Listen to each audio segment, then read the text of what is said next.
Well, here I am again. Today I have an update with really three things we're going to cover. One is we're going to talk about something you have, you invest in, you don't really think much about, don't talk much about. It's kind of in a way the redheaded stepchild, but I'm going to show you just how this part of your portfolio, why it's so important. And I want you, you know what? You're going to be surprised when you see how well you've done with this. Next thing, Monday, I'm going to send another video out. My baby girl will have it to you early Monday. And it's going to give you the day before election what to expect, what to do, what we're going to do.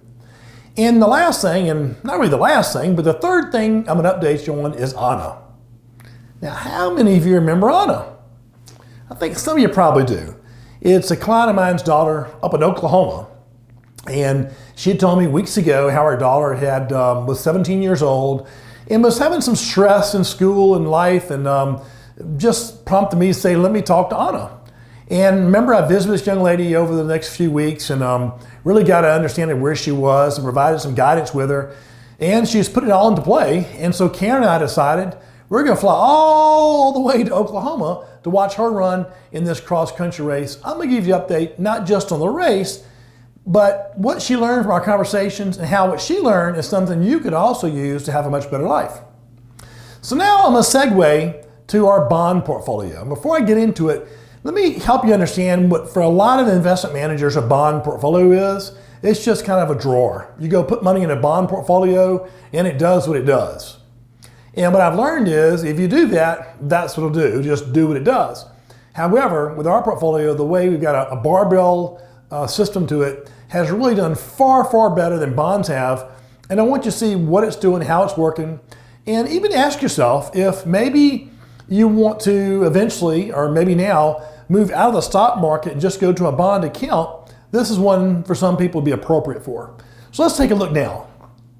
So I found over the years that the fixed income is kind of a redhead stepchild investment world. Your brokers and analysts, a lot of talk on stocks, how much money you can make or lose on stocks. And I find there's a kind of a laissez-faire attitude when it comes to investing in bonds. And Alex and I, a year or two ago, we were talking about this, but there's a better way potentially to invest our clients' money in bonds and get a better return. And it was a strategy we came up with them as share has done very, very well for us this year. And historically would have done very well also. So if you can think of a barbell on one side, a weight that you have weights on either side of the barbell, these would be bonds in both cases. Now, on one side of a barbell, we're going to have a TLT 20-year treasury note. On the other end of it, we're going to have one of the following bonds or bond funds are going to be on that barbell. High yield U.S. corporates, high yield corporates and municipal bonds, U.S. convertible bonds, and U.S. treasuries. So every single month we rotate these bonds. We calculate the fund with the highest quality momentum.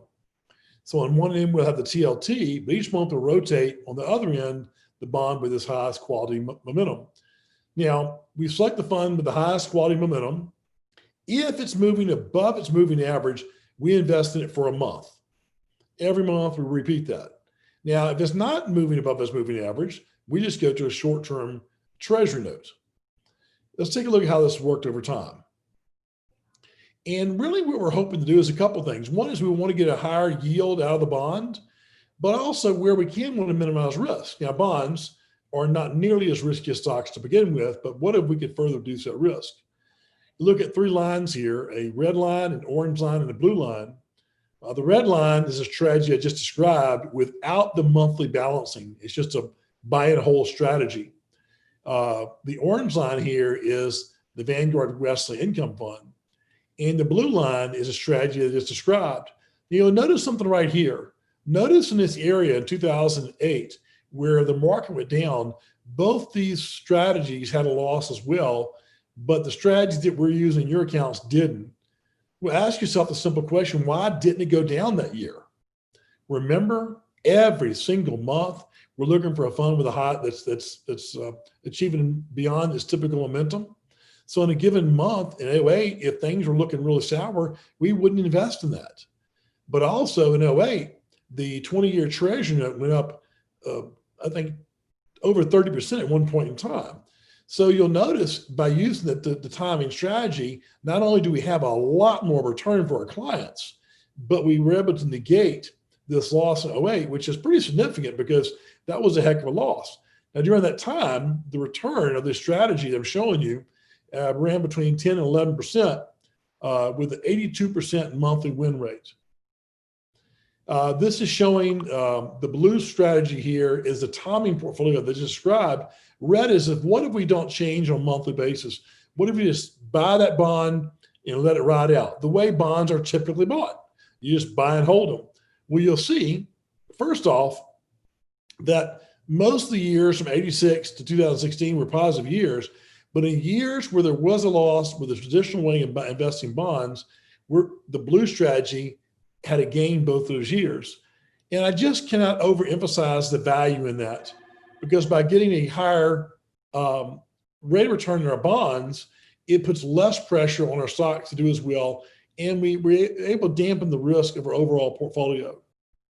This gives you another example of just the bond index, the iShares US Core Bond Index, how it performed over a 10-year period from 10 through 20. And you see our strategy here had about twice the return during that time frame. So the drawback to strategy with Alex and I are using is that we must maintain this on a monthly basis. I just can't go put your money into an investment and not look at it every month. You got to recalculate that. But I will tell you that for the given return we've received, it is a great investment of my time.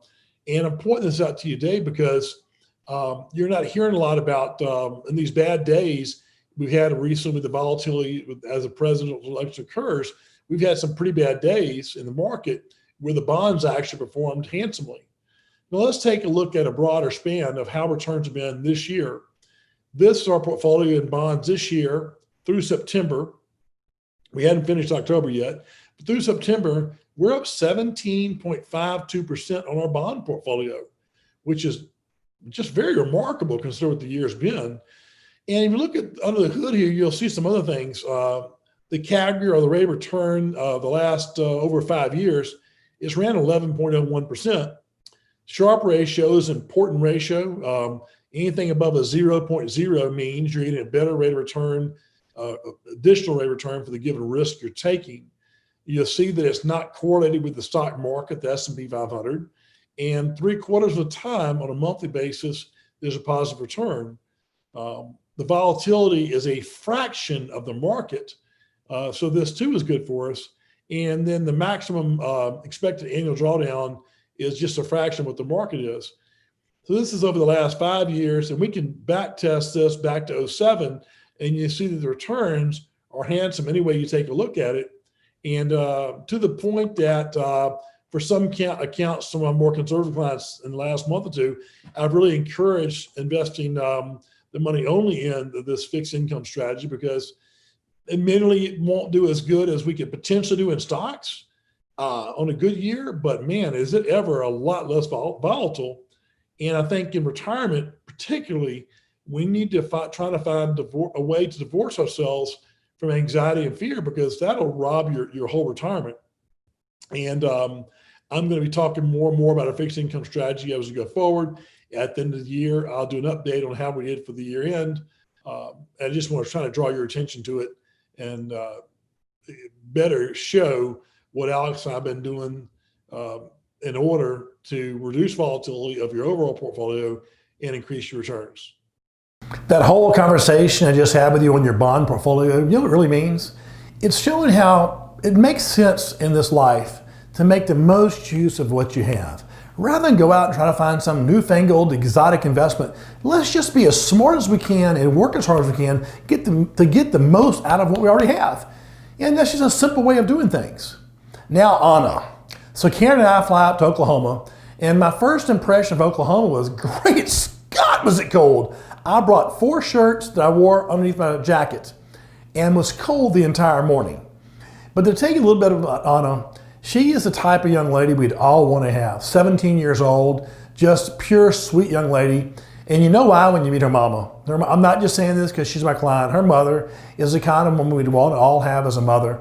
And it was a real honor to be able to go up there and be part of their family and help them through this event. I observed very closely how they interacted with each other as we went to lunch and at the meet and so forth. And it gave me a greater resonance to understand that I think the biggest, most important job in this entire world, and it's not a job, but if you have a child, there's nothing more important than do what you can there. So Anna and I talked about the race, and it was a big stressful thing for her because she was concerned about her PR, her personal record. And she said early on in our conversations, John, I'm afraid I may not get a PR. And I said, Anna, let me ask you a question.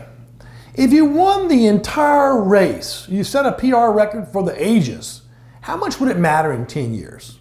How much would it matter in a year? She said, well, it wouldn't. How much would it matter next week? And it wouldn't. You have so much energy every day to invest, sweetheart. This is your life's energy. Why would you invest it in something that steals from you? Instead, focus on how to make this race, learn the most from this race. Maybe learn how to approach adversity and turn adversity into your friend. And she talked about how painful the race was. Very, very painful to run the race. And I said, one of two things. Don't run as hard. Well, I may not get a personal record, but you would enjoy the race more, wouldn't you? I'm not so sure. I said, well, then if you have to run your hardest every race, how many minutes of it is the most painful? She said about half of it. And I said, that's about what, 10, 11 minutes? Ask yourself, can you endure 10, 11 minutes of pain? That morning, I met her for the race, wonderful meeting her, and she says, Miss John, I may not make a PR today. I said, that doesn't matter. What we're looking to do today is learn from this race and get the most out of it. Try to have an enjoyable experience in this race. And you know what to me is a victory? How John Neyland would say it was worth flying up here to Oklahoma and freezing here watching the race. If I could just see a smile on that beautiful face that you enjoyed it. Look at this picture. This is her just across the finish line. Happy. And it was such a wonderful experience to watch this young lady learn how to have fun, to learn how to be happy. And this is how this applies to you. In your own daily life, you're going to be faced with challenges, obligations that may be daunting for you. And focus on those things. When you come to those type of things in your life, ask yourself, what can I control about the situation? And whatever it is, do all you can. But what you can't control, don't spend this energy on something you can't control. This is one of the principal keys to being happy. So I'm going to share stories all year long, people I've interacted with, and I've got even a story with my young man, Ashton Carter, to bring you up to update on Poochie in time to come. But my goal as your financial advisor is not to be seen as your financial guy. I'm going to help you with that. We're going to do a fantastic job managing these dollars. But for me to do a fantastic job, I must do more. I must help you, enable you to have a better life. So don't fret about the upcoming election. I'm not. Shoot me an email, text me, call me, tell me how this video hit your ears, and look forward to seeing all of you real soon. John Neyland.